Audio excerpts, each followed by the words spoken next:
So, a native of Belfast, Dr. Brendan Ciarán Browne is an interdisciplinary scholar with degrees in law and a PhD in sociology.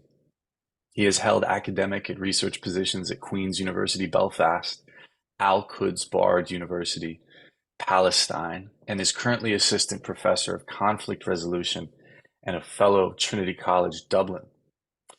His research interests are focused on transitional justice, settler colonialism, and liberal peace building, and conflict and forced displacement. Um, and when I met you, Brendan, at the Al Quds Bard there in Abu Dis in Palestine, we quickly started to talk about conflict and forced displacement, something that we've worked on for a while. Mm. Um, but through this book, the book that we've read a chapter for today, you really dig into the other side of that part of your research, transitional justice, settler colonialism, and liberal peace building. So I was hoping to sort of kick off our discussion of this important chapter, if we could really start with the preface, actually. Mm. It's a very moving piece for me to read, because some of it's familiar. It's writing down some of the memories that I maybe was less diligent to record during that time. Mm. So I appreciate it for that reason. But I think it also provides a really important framing to the book. So could we start by asking you, what was that experience of teaching human rights and international law in Palestine like for you? It's kind of a general question, but then Yeah, also, yeah. how did it shape your thinking of this topic Mm. and maybe lead to the writing of this book? Yeah. Well, yeah, just genuinely thanks for having me on. And I love this series that you guys are doing. I think I mean everybody's doing teachings, right? At this moment in time, everybody's doing stuff. And I think the critical conversations that you're having and the way that you guys are framing this is it's really, really energizing and important. So kudos to that, to you guys for that. I mean, that was 2015, Casey, that year in Palestine, when we were teaching in Bard. And I mean, like, setting aside the quirks of actually, the institution, which is an interesting place to be. I mean, that's for the purposes of this conversation. We don't need to go into those details, but it was super, super formative for me because I was going through, important issue or topics that I thought were really significant in the way that I'd done my law training and my human rights background. I was thinking, all right, these are critical. These are really important conversations. This is the way the world works. I've been taught this is how everything works. We have a set of rules, we have structures, we have statutes, legislation, international bodies that are there to protect us. I just felt that's what it was. Such a white boy position to hold, really. And I get into these discussions with students in the classroom, and we've got students from coming all across the West Bank to take classes, going through the daily ritual of violence everywhere, confronting every violence that you can think of, whether it's being intimidated by settlers on the way, your car being attacked, going through checkpoints, hearing violent stories even, or maybe there's something happened in the town or the village that night or the night before. And then all of a sudden, I'm getting into the classroom. I'm talking about all the violations and all the ways that they're meant to be protected. And it was completely ridiculous. It just was completely ridiculous. And the preface, I mean, I point to the fact that one of the students just, looked at me with the tears, honestly, in her eyes, being like, I had to stop the class and be like, well, is everything okay? Are you okay? Do you need me to stop? And it was so innocuous. I felt that we were talking about a topic that was just so innocuous. And she just, that searing moment when somebody can be like, what is the point in this? Literally, what is the point in this? And that was a huge awakening for me, massive awakening for me. Um, and I've no doubt that I would have, if I'd stayed in Palestine beyond that year, and I mean, I'd obviously been in Palestine right from 2009 all the way still to this day, I guess, back and forth, whatever.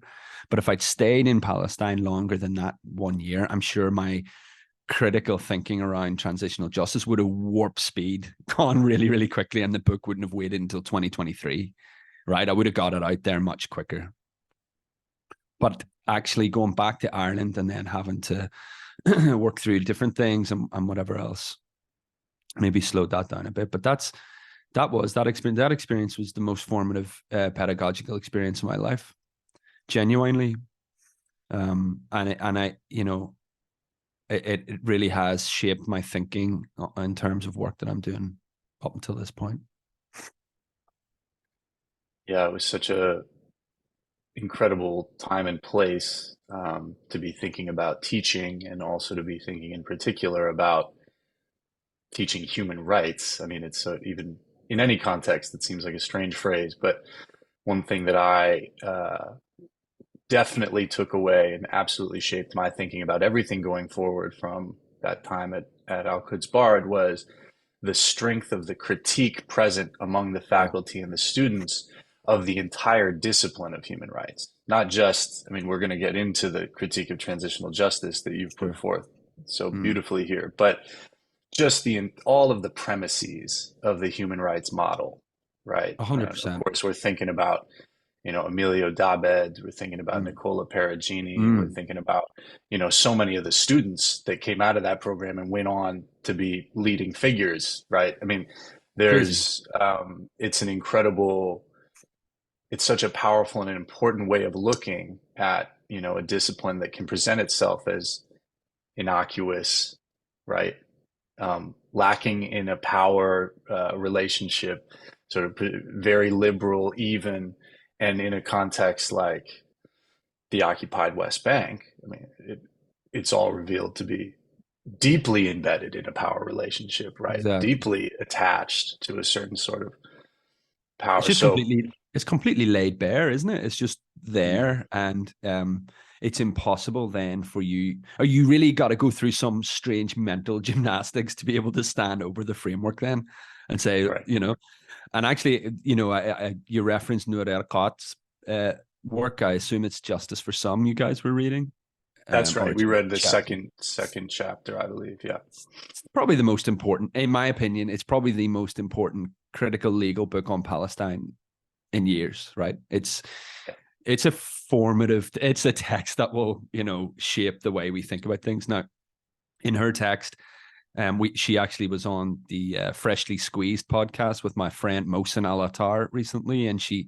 went into her thinking around how law and politics intersect, and she's it seems that she's more willing to pivot that type of framework to make it work, and I guess Mm. that was such an important critique for me because I was like, transitional justice, just tear it up, throw it in the bin. I don't want to hear about it. Um, so I'm still trying to figure out where I am in that kind of understanding of, is there any way to save it? Is there any way that transitional justice can be radicalized or rethought or repackaged, or and maybe you'll come to that at some point, because I don't necessarily think I have a definitive answer, and that's largely what transitional justice also does to people. It operates in the gray spaces, and so having black and white clear answers to things is impossible with transitional justice. So yeah, it's just a wee bit of an aside to that. No, she's Noura's Ericot's thought is constantly challenging all of us and reorienting many things we thought were one way and we realize are another. So I Yeah. understand that for sure. Mm. But let's start with this the the topic at hand here. Maybe by just beginning with a kind of basic definition, how you describe transitional justice to your first year Yeah. students, and then if you want, you could also talk about how you come to that study. Yeah. What brings you to it in particular? So, Yeah. Okay. So I'll start with the second question actually. So I'm from Belfast, well, obviously, Casey. I'm from a society that's going through a transition. I was born when the inverted commas troubles, you know, the way they call them, the troubles, as if it's just a little scrap between people. I was born, you know, sort of just a few years, very short periods of time after the hunger strikes. So I was born into a climate of live, active conflict and whatever. But then I also grew up into my adult life, or my late adolescent life, into a transitional moment. So I get it. I get the peace process. I get the, you know, what all the things that we need to try and figure out afterwards process. And we're very much still in that process. My point in telling you that is I've been surrounded by transitional justice initiatives, ideas, thinking, thoughts, I guess, forever. Right now, I've only ever packaged them in that kind of legalistic understanding of what transitional justice seeks to do when I go to law school, or when I go to do, not law school, but like to do the master's in human rights. Right. Had a very formative professor there who was like, he's world leading figure allegedly in transitional justice. And the way he talked about it, I was really sold on it. Um, yeah, so that was how I kind of got to it, and I felt that, you know, these are really innovative ways to manage a difficult post-conflict space. When we, you know, of course, we're going to try and engage in some of these issues like truth recovery, like repair, you know, like institutional reform, like yeah, like that, those sort of cornerstones of transitional justice. So it just seems so logical to me. Um, and that's what transitional justice is. Transitional justice is a sub-discipline, let's say, of the law. It's born from a socio-legal intersection. It's born in the sort of mid-90s, at a time when people are wanting to figure out ways of managing difficult post-conflict transitions, right?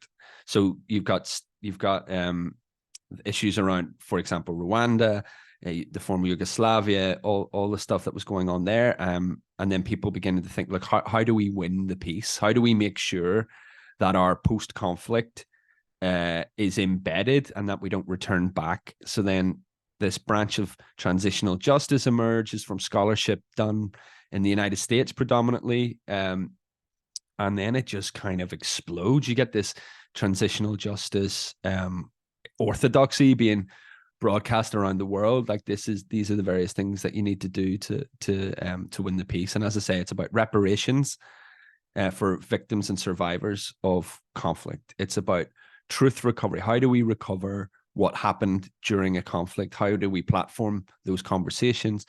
Institutional reform. How do we make sure that all of the structures that led to conflict are radically rethought and repackaged? It's usually done in a liberal, you know, Western interpretation of democratic reform. And these are the cornerstones then of what transitional justice seeks to do. And from that, obviously, you get things have expanded and grown: memorialization, commemoration, all these issues. So if somebody was to say, what is transitional justice in a nutshell, it's how societies emerging from conflict deal with their past, is how I would define it. Great, great. Really helpful and clarifying definition. I know it can be a kind of opaque concept to people who are a little bit less familiar with the discipline, but putting it that way makes it really clear. And then, you know, immediately it comes to, that sounds like a good thing, right? Doesn't it? That sounds Exactly. like a great thing to do. Dealing with the past, you know, dealing with, you know, the victims and survivors. These are things that we want to do. So how do you arrive, maybe, and this is the question of the whole chapter, but maybe we can get into it a little bit, at Yeah, yeah. this critique of leveling, you know, calling it transitional injustice, right? Mm, And not only that, but in the particular case of Palestine, saying that this is something that's being enforced, right, mm, or brought in from without. So, in order to get at that, you know, I feel like you start at the beginning of the chapter with a discussion of the Truth and Reconciliation Commissions in South Africa. mm, mm. And there's a really powerful framing there. I think it's an important example. Certainly for me, it's one of the first examples I remember being told about, Oh you yeah. know, when I was in high school, as, you know, here's an example of what you can do when there's been an enormous wrong done to a population. Here's how you move forward. This is sort of brought out as the model for how to. So, can you talk a little bit about the critique you described there Yeah. of the Truth and Reconciliation Commission and how it contributes to this larger critique of transitional justice? Yeah, it's based on a specific paper that was released. I can't remember the exact date. It might be 2020, 2021, by Ronald Suresh Roberts, who's a South African scholar, and a South African scholar who would have been right at the coal face of conversations around dealing with the past, truth recovery, reconciliation in South Africa at the fall of apartheid, right? So I'm talking about somebody who is thinking about this from the get-go, from the beginning. And that's important because I think for him to publish the piece that he did to say how the Truth and Reconciliation Commission was colonized by transitional justice, I think is an extremely strong, provocative statement to make, right? But it sets in motion this thinking in me. It's like, wow, this guy has absolutely nailed it. He's absolutely nailed it, because his essential argument was, rather than fundamentally rethinking and reimagining a South Africa, a new South Africa, where all the structural issues that underpinned apartheid are addressed, right? A radical reformation of society in the way that we consume, in the way that we, divide out power structures, everything else. Transitional justice interventions that were focused around truth recovery were allowed to be seen as the only show in town, basically. We're allowed to be seen as the way to do things. And his argument in that is because they were largely based on the old British style of a commission of inquiry.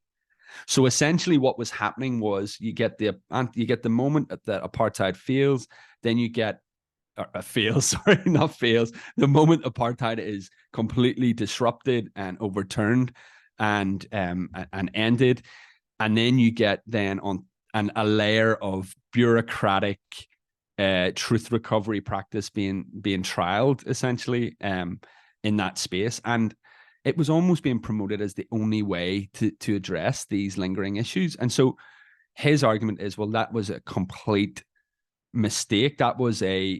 And he uses the word, that was a colonizing of the Truth and Reconciliation Commission by transitional justice, by liberal interpretations of what justice ought to mean for victims and survivors of apartheid.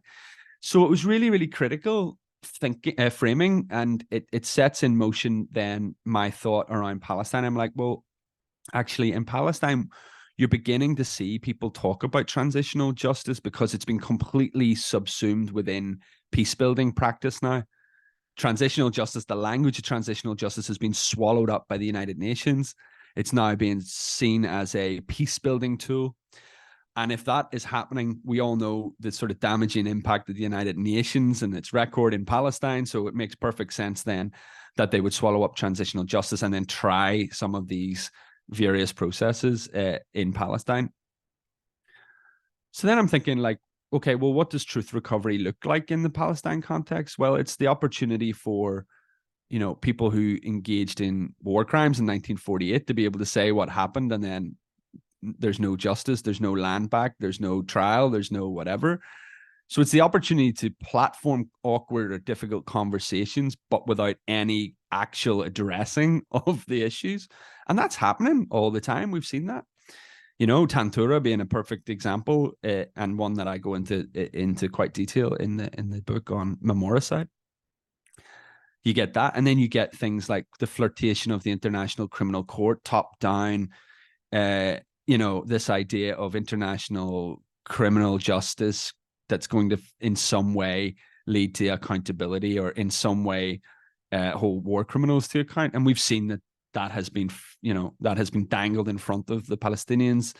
It's been flirted with by the PA on occasion, and it hasn't really done anything in any shape or form. So in the book then I put a chapter in on that as well. So that's kind of where I got to it through, but it was through Roberts's analysis, through his sharp critique, and the bravery, actually, as well. I would say the bravery of somebody like Roberts, who was, as I say, at the forefront of thinking around these issues. So super important piece. And it's not a hugely academic, well, I said it's about 20 pages long, the piece, but it's very engaging, very, very critical piece to read. I'll try and get my hands on it. Maybe we can distribute it to the group also. Yeah. Um, that's yeah, super helpful to hear how you sort of came to be thinking about these things through his analysis. And I, one thing that you mentioned that really stuck out to me was the description of how truth recovery became the only option, right? That there's a way in which it can be singled out as this is the way to transition. This is the way to produce some kind of repair and move forward. And I feel like that can be a helpful framing for understanding what is lost or obscured through the implementation of transitional justice. And I feel like your emphasis on ongoing settler colonialism, Mm, right, and anti-colonial resistance mm, kind of helps place the other side, right? The thing mm, that maybe is being erased or obscured or outlawed mm, through transitional justice, and the mm, danger of giving voice to the criminals, right? Over 100%. the experience of the oppressed. Um, And so that's that's maybe, that's really yeah, that's really critical, because what I'm also hinting at, or hopefully saying explicitly actually in the introduction, is that these practices then squash asymmetries of power, right? They just squash everything and make it all siding everything. And that then sharpens it sharpens the edges of anti-colonial resistance by putting it alongside war crimes that are happening by the state, by the state of Israel, internationally sponsored, internationally inoculated. And then all of a sudden, if you throw an international criminal tribunal lens on top of that, everybody's the same. You're all the same, right? And that is deeply, deeply problematic. And you're seeing that happening in the present moment, right? You're seeing that for real happening in life, now. And that's not to say, yeah, we don't need to go down that conversation about war crimes, but it's about the process as opposed to the individual criminal issues. It's about the process itself, and that's what I was trying to say. I'm like, transitional justice implications or impositions in this context, in a live settler colonial context, will only ever uh, benefit the oppressor, the settler, in the long run, because they will allow for the spotlighting of certain issues in isolation, fragmenting the topics, truth recovery done at the expense of land back, reparations, tokenistic gestures that give a little bit of money here and there, or maybe take tokenistic refugee return. And that's at the expense of a full, meaningful, decolonial, reality in Palestine. That's why I think they're so problematic. And people, you come across as like a bit of a lunatic for saying that, right? Because right. everybody's like, the liberal peace builders out there, like, give peace a chance. Why can't you just put? And you're going, and you're trying to go. You're always fighting with people. Be like, listen, I'm as peace loving as anyone. But what I'm trying to say is, you're asking for Palestinian concession, Mm. right? You're asking for concession. You're not looking for justice at all. You're looking for concessions, and to appease a sort of global apathy or whatever. Am I right? I don't know. Well, yeah, well, and to appease the oppressor, right? I Yeah, mean, so exactly. that's the part that maybe I think and you get into this when you start to talk about one of the things that sticks Mm, with me is when you reference mm. Said's permission to narrate, right? Oh. The great Edward Said so beautifully explains this through his treatise Permission to Narrate. Mm-hmm. Who in history has the space and opportunity and is even legally allowed to describe the history, right? And what role do these international institutions and these peace building frameworks and transitional justice and the law, what role do they play in Exactly. maintaining the Exactly. hierarchy, right? Exactly. Yeah. Exactly. So important. And That's genuinely, aside from maybe trying to get my feet under the desk at Trinity, that's genuinely why it took me so long to get to this moment as well. Like you and I have talked about this in detail. I try very hard to ensure that I'm at the back of any conversations, because Palestinians have been spoken for, spoken on behalf, spoken to, spoken at for forever, and it's happening now. Of course it is. It's happening now, in this moment as well, which is really problematic. So I did have deep, deep reluctance and nervousness around producing this text, right? And I'll be honest with you, I haven't done any promotion on this text. I haven't done any book launches on this. This has been like out there under the radar. And like I Yeah. know that's not a good thing as well. I know I need to try and shift that a little bit, because I think there's stuff in there that is, well, I hope important and useful.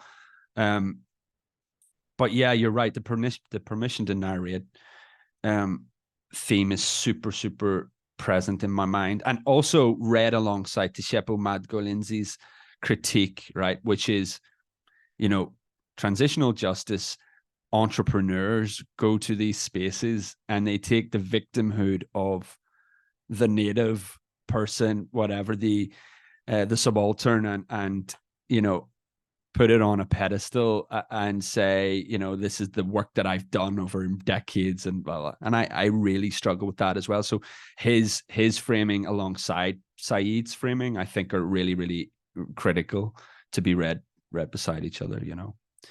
Um, yeah. Absolutely. Absolutely. And I mean, it brings to mind so many different moments in the history of Palestine, recent and past. Of course, it brings to mind the Oslo process, which we don't have to attempt to totally deconstruct in this conversation, but I think it bears highlighting that, careers were made on the implementation of that process, right? There were legal professionals all over the world who said, I have a great idea for how to make this peace, and it's still talked about as if, it's this great reconciliation. It was the beginning of understanding, and we know, like Palestinians know, of course, we know because we've learned from them that it was the exact opposite. It was the long term entrenching of land theft, of Mm, apartheid, of settler mm, colonialism into mm. the 21st century. And when you see that example, it becomes so clear the insidious potential of transitional justice and these human rights frameworks, these liberal peace building exercises that can become exactly the guise under which the greatest and longest forms of oppression are presented and implemented. 100%. And wait till you see the clamor. Wait till you see the clamor, because this will stop. This moment will draw to a conclusion in some way. And wait till you see the clamor around the language of transitional justice. And it'll come from the liberal, inverted commas, lefty academic types who are safely cocooned within Israeli academies, uh, that promote human rights, allegedly. And transitional justice is already growing within that space, right? You have programs that are being developed in Israeli academic institutions in the last number of years, right?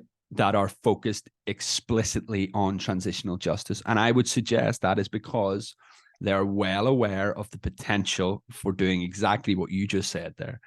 They can frame it in a language that is, you know, packaged in such a way that only a lunatic could argue against it, only a Right. mad person, right? And that's what they'll do. And there'll be a whole industry, and there'll be money, there'll be courses promoted, they'll fly experts in from all over the world. You'll get experts from Colombia will fly in because they've had their transition. People from Belfast will fly in because we're apparently an exportable peace process. You'll get everybody in that space, and that'll be what happens. And essentially it'll mirror exactly what's happened up until this point, because they don't want to talk about the decolonial elephant in the room. That's it. I think that's the nub of it. That's literally the nub of the point. Yeah. Yeah. I mean, I don't know what more there is to say than that. Exactly. It's to look toward the colonial character, right? And the anti-colonial struggle as its reaction. Maybe that's a good way to just give you an opportunity quickly, or Yeah. not quickly, take as long as you'd like, to talk about something that you point toward at the end, um, which I think is you opened with it as well, but it's a frame for talking about transition or talking about Mm. human rights and settler colonialism and everything, that I often find really fruitful. And you point at the end of the chapter toward reparations, decolonial Mm. reparations, Mm. Mm. and I remember when we were teaching at AQB, there was a very vibrant and active discussion around what repair might actually be in different forms, and Mm. particularly through the lens of architecture. And Mm. I wonder for you, after writing this book, and then all of the work that you do, and also, of course, your experience in Belfast, what do you think something like that could look like? Of course, I'm not asking you to figure it out. I just mean, w- there are certain forms of repair, things that get called reparations, that Yeah. I think we dismiss out of hand. But what what is an example that you think has the potential to be not viewed as something imposed from without in the Yeah. Palestinian case, but as something that it's really being fought for? It's a super question. And I do just dangle it out there as if, Yeah. this is what you need to do. See ya. uh, but it's I've been thinking about this with a few Palestinian friends and comrades of mine.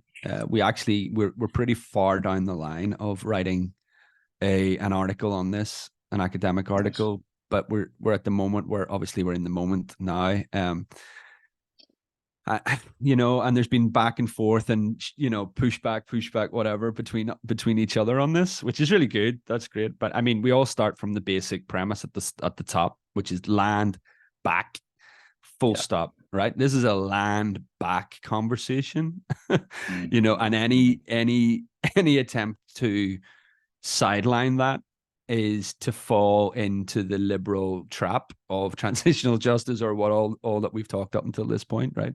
You have to be comfortable platforming that conversation. If you're not comfortable, then you're not serious about it, right? That's it. Now, what is land back? Within that moment, or within that phrase land back, you have various different interpretations of what that may mean for different people, right? Not everybody is going to be interested in perhaps taking certain spaces again or being in certain places again. But I do think you actually have to open up that conversation, and you also have to situate that alongside the right of return. I mean, this is a fundamental mainstay of the resistance, is the right of return has to be implemented, you know. And the conversations around reparations have been happening since 48, since before that. Like, it's maybe just not been packaged as reparations look like this. So there's plenty of meat to get into there. But I think it's going to be really, really, difficult. I mean, how are you going to repair genuinely relationship? I mean, this is the relational repair conversation as well. Yeah. After Yeah. this specific moment, I don't know I don't know what that looks like, Casey. I mean, I Yeah. literally don't know what that looks like. I mean, even within the settler state, Yeah. there's a repair that they think they're going to have a conversation about within their own society. Yeah. Not that is a focus for the present, conversation here, but like, I don't know, man. It's going to be messy. It's going to be yeah. It's going to be crazy. But I think owning the language of land back, right of return, all the stuff that people have just been have been talking about for years and years and years. Um, it just needs to be said with gusto, and said without fear of being, without fear of condemnation. I mean, that's one of the most beautiful things, and also one of the most challenging things that I've seen in the solidarity movement at this moment in time, is that people are just using the language now and putting it out there, and obviously there's pushback and whatever else, but they're standing resolute with the language that they use, and I think that's so critical. That's really, really important. I think that was a bit of a long-winded answer, but Not at all. I think it was But the it was exactly what needed to be said. I mean, as an antidote to transitional injustice in the Palestinian yeah, context, land back and the right of the return. You can hardly it's hard to get a better answer than that, I but think. I think there's another bit in that chapter as well. It says like even within not even within Palestinian society, there's a very divergent interpretation of what the future looks like, whether that's a two-state is one state. Even that conversation is, uh, it draws differences of opinions, usually from those who have, benefited from the structure of the PA, maybe taking high-ranking position, all that sort of Yeah. conversation needs to happen. But one thing people, I think, are they always have it in their language is right of return, land. That sort of that's there, like that's not going. So I think, if transitional justice wants to save itself from being liberal interventionist irrelevance, which is a term I use in the book, if it wants to save itself from that, then it needs to have a reawakening to uh, what transitional justice and settler colonialism looks like. Okay. Mm. And you're getting some of that work is happening in the likes of Canada. S.J. Park is doing some incredible work on settler colonialism in a settled democracy and transitional justice. And their Mm. work's really sort of critical for thinking about this. But to the best of my knowledge, hardly anyone, if anyone, is talking about transitional justice and settler colonialism and the sort of difficulties that represents. Just my opinion. So important and Nice. clarifying, really clarifying. I think it's one lens into it, but it's one that exposes so much or clarifies so much about the situation that we've already seen, and as you so rightly put, that we are certain to see in the future. All right, the Yeah, kinds of conversations that will start to be imposed at the end of this for moment, the sure. kinds of initiatives and insistences that we will hear more and more of. Um, Yeah. and looking at it through the realm of transitional justice and how it's been wielded elsewhere, I think can be really helpful for looking at those suggestions and saying, well, hold on a minute here. Whose voice is being elevated?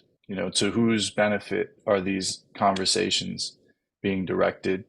And Mm. and which essential repertory demands are being excluded, right? Uh, Absolutely. And look, and this is critical. Look who is driving the conversation. Look who is at the Yeah. front of the conversation when these things happen. Who is promoting this language? That will be very revelatory. Isn't that the word? Sorry. Sorry. Put my I don't teeth know how back. y'all say it over there. It's probably like I that. know, but that'll be illuminating. Let's say, Yeah. it'll give you insight into what way the conversation's going to go. Essentially, I think. And the one last bit that I would say, because I'm conscious of the permission to narrate issue all the way through this, is Mm. if the Palestinian collective voice, whatever way that looks, whatever way that is reconfigured after this moment, decide that okay, we want to go on a transitional justice journey, that's 100% away you go for it, no Of course. problem. And that's but that's yeah, that's neither here nor there for me to suggest otherwise. And I appreciate that. Appreciate that insistence and that care throughout the text, Mm, and throughout your work in general. So thanks, man. thank you.